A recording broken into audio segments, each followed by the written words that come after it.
Welcome back, everybody, to the deep dive. This time, we're really diving deep into the concept of mental strength. And what better way to do that Yeah. than with Amy Morin's book, 13 Things Mentally Strong People Don't Do? And I gotta say, her personal story, it really sets the stage for this. Oh, absolutely. I mean, talking about facing adversity, she lost her mother, her husband, and then later, even her fiance, all in a pretty short span of time. Yeah, tragic stuff. But what's remarkable is she didn't let it break her. Instead, she used these experiences to figure out uh, what holds people back from healing and growing. Right, those unhelpful thought patterns and behaviors. Yeah. She kind of turned her pain into a blueprint for resilience. Exactly. And you can really feel that authenticity in her writing. She's not some distant expert. You feel like she's right there with you, having gone through it herself. Absolutely, and that's what makes her approach so relatable. Like right off the bat, she tackles this thing we all struggle with, feeling sorry for ourselves. And she even starts with this anecdote about her late husband, Lincoln. Yeah, about his birthday coming up. Yeah, just a few months after he passed, she was dreading it. Picturing everyone just sitting around consumed by grief. Totally. I get that. But then her mother-in-law, she had this completely different idea. Instead of wallowing, she suggests they go volunteer at a soup kitchen. Right. And at first it seems kind of counterintuitive, like shouldn't you just let yourself grieve? It's like we're conditioned to think that when something bad happens, you're supposed to just shut down, be sad. But what Amy realized, and what research actually shows, is that taking action, even when you feel awful, can be the best way to shift your perspective.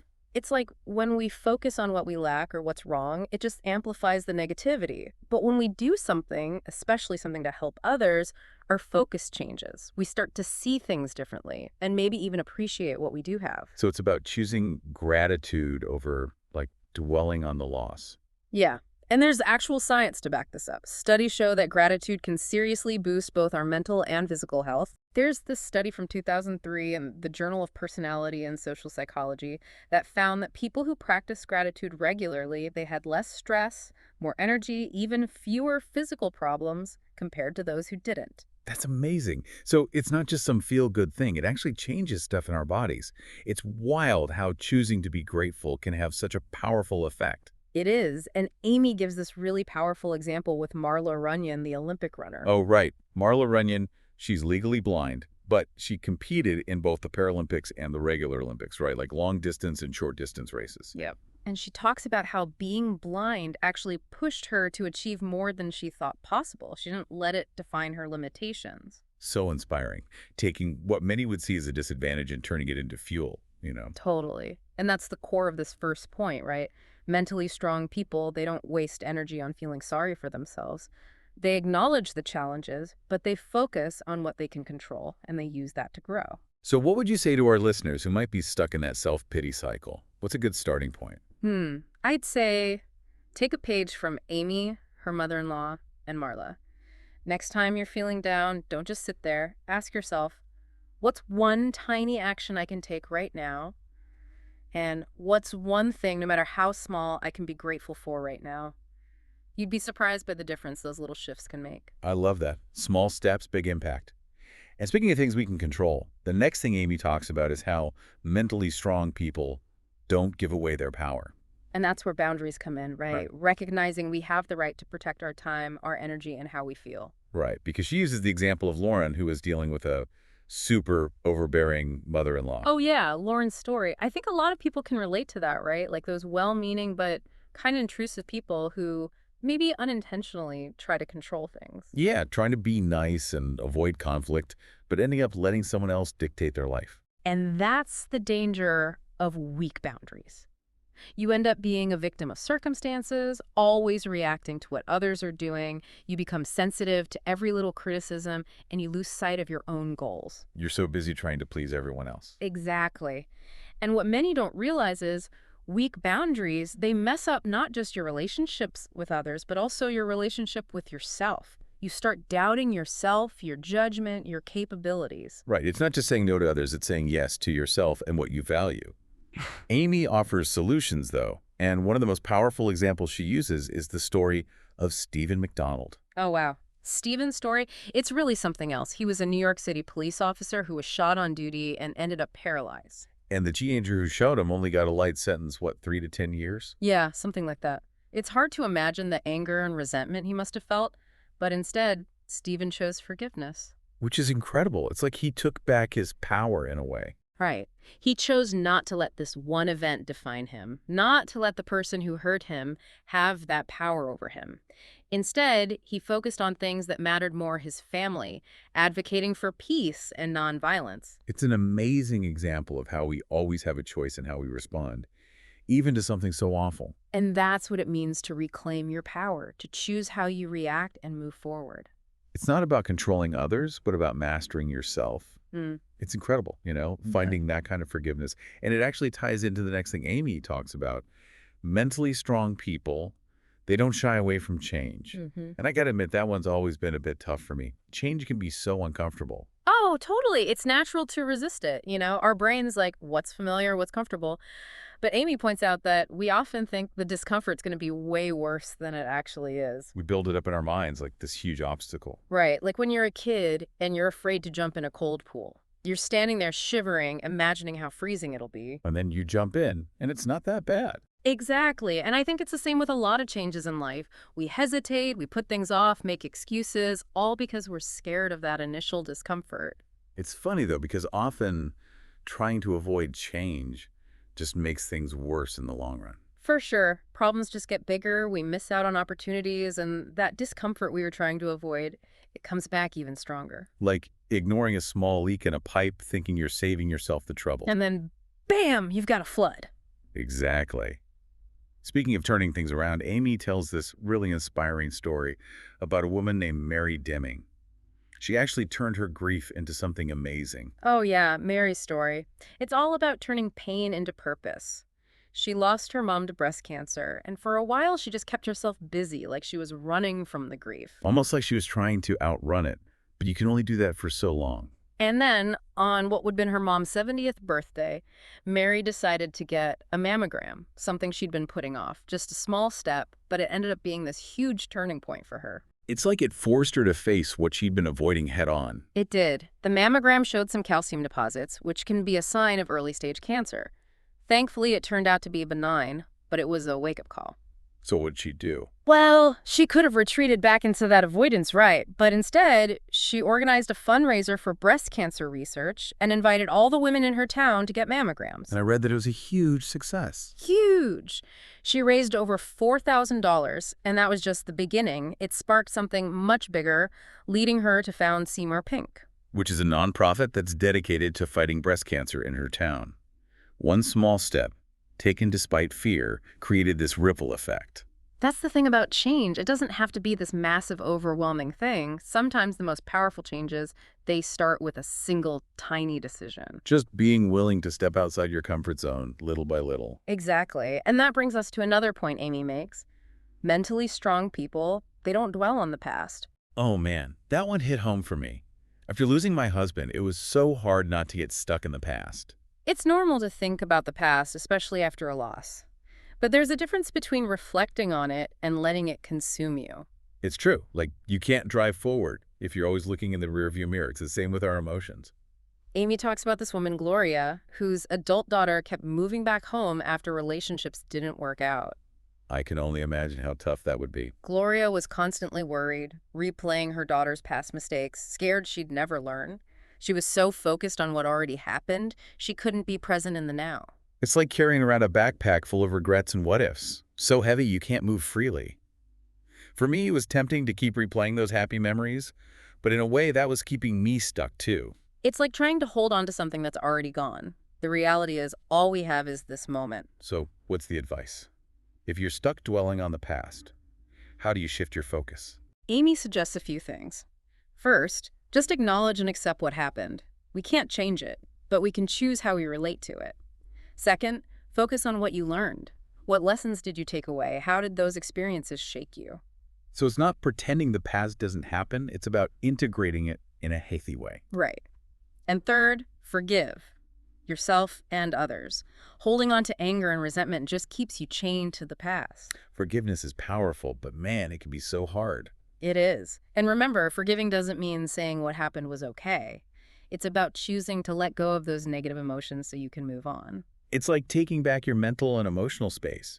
instead of letting the past keep renting it out. Exactly. And what's amazing is when you stop dwelling on the past, you make space for something new. You can start picturing a future you're excited about, a future that's not limited by what's already happened. That's a hopeful way to look at it, using the past as a stepping stone to something better. And speaking of stepping stones, that leads us to the next thing Amy talks about.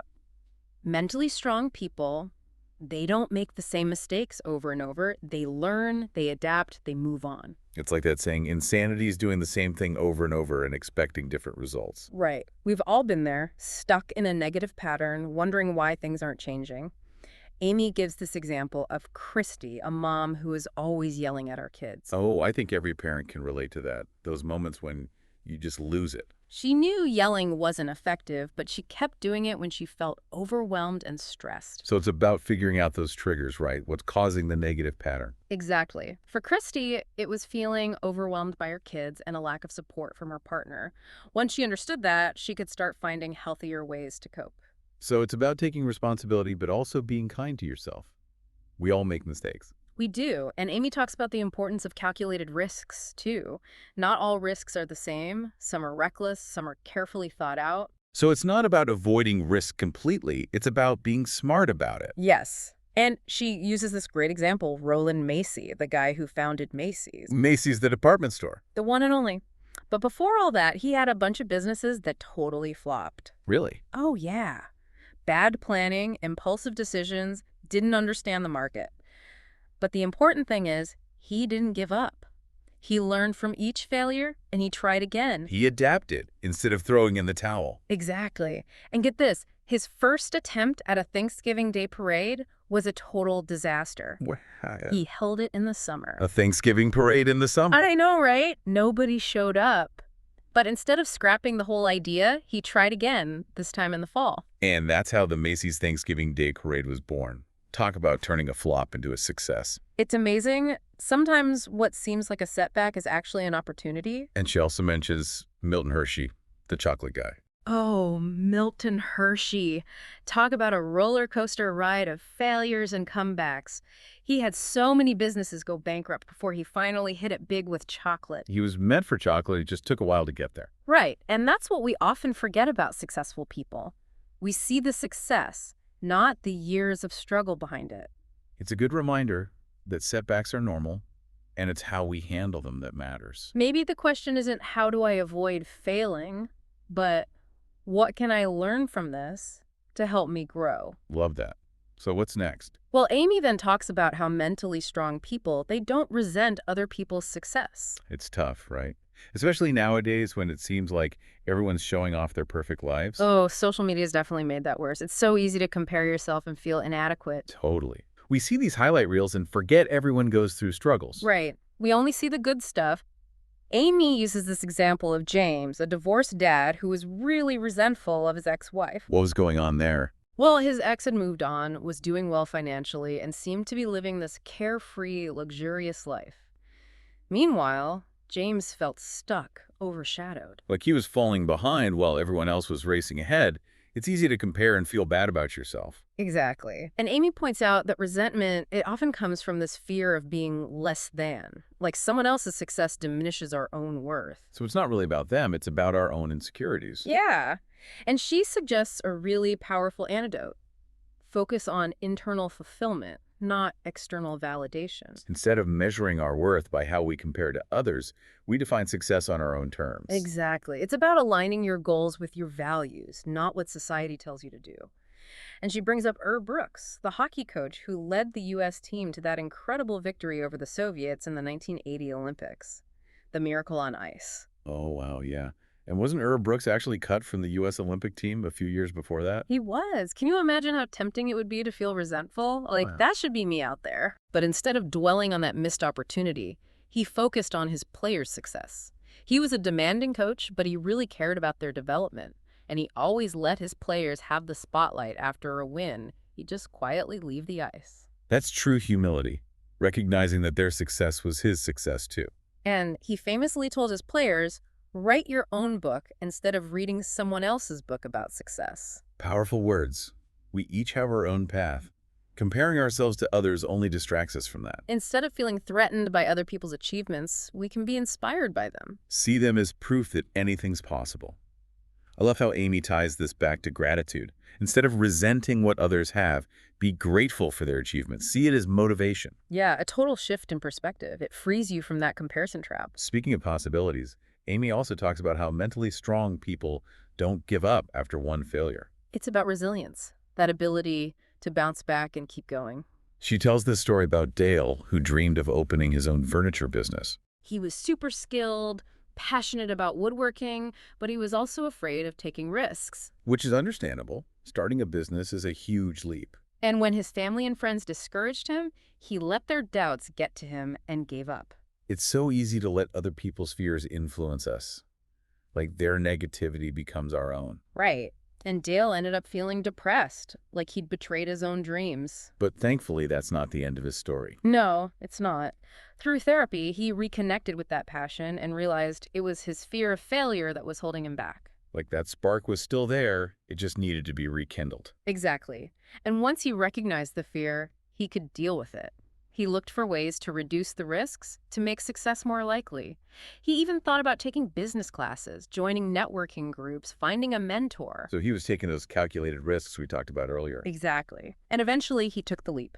Started small, working from his garage, building up his confidence. It's a good reminder that sometimes the biggest obstacle is ourselves, our own fear. But facing that fear opens up so many possibilities. It takes courage, not the absence of fear, but acting despite it. And that leads us to another important aspect of mental strength, embracing alone time. Which can be hard in our culture that's all about busyness and constantly being connected. Right. Amy talks about Vanessa, a woman who was always on the go. She filled her days with activities and her nights with racing thoughts. She was afraid to be alone with her own mind, so she kept herself busy to avoid that quiet. We're bombarded with information and stimulation all the time. Yeah. It's like we've forgotten how to just be still.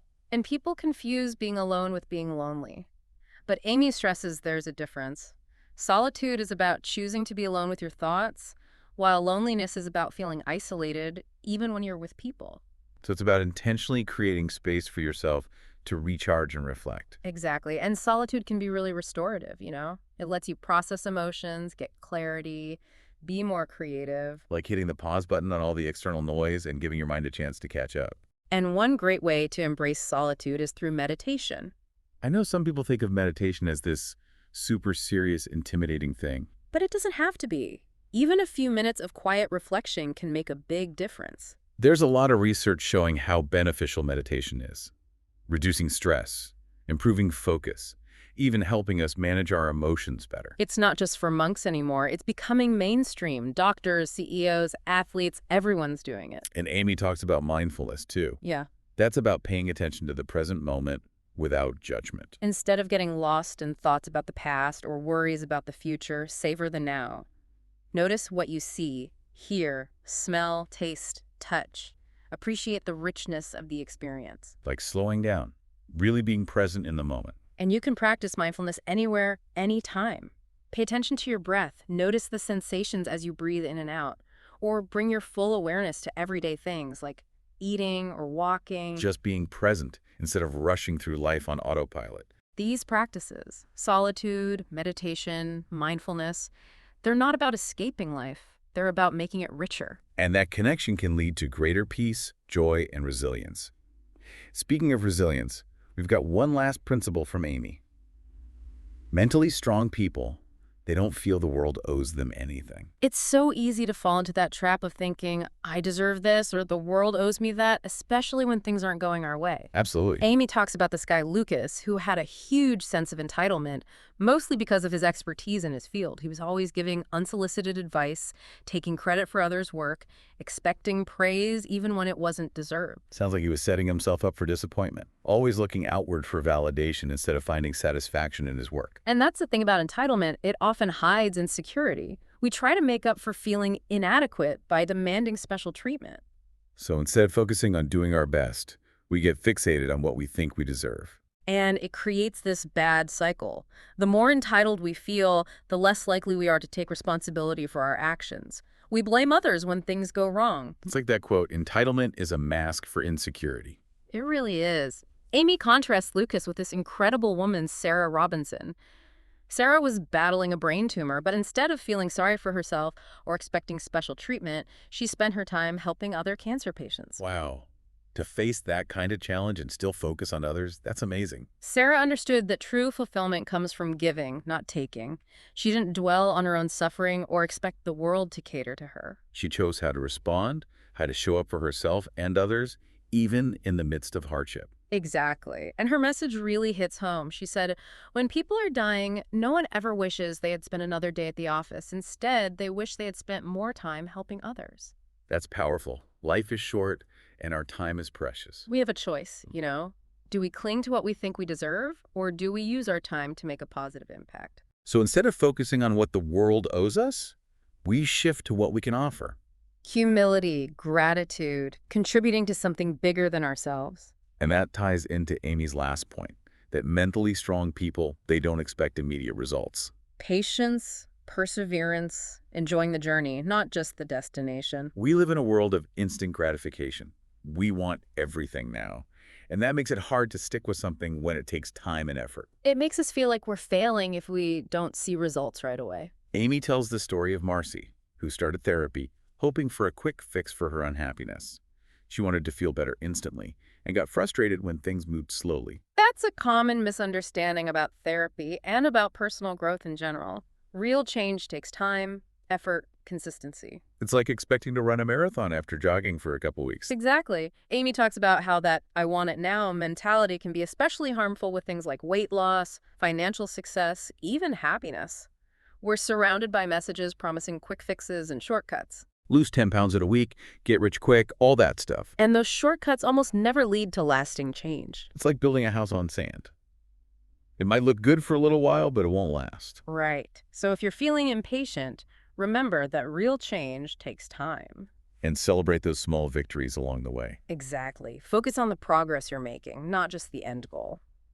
So as we wrap up our deep dive into Amy Morin's book, 13 Things Mentally Strong People Don't Do, it's clear that mental strength isn't about denying emotions. It's about building healthy habits. Self-awareness, managing emotions effectively, choosing how we respond to challenges. It's a lifelong journey, always growing and evolving. I hope this deep dive gave you some useful insights and tools for your own journey. Remember, even small changes made consistently can make a big difference over time. Absolutely. So, as you go about your day, ask yourself, what's one thing I can do today to make my mind stronger, to build resilience, and to face challenges with grace and courage? Thanks for joining us on The Deep Dive. See you next time for another exploration of fascinating ideas.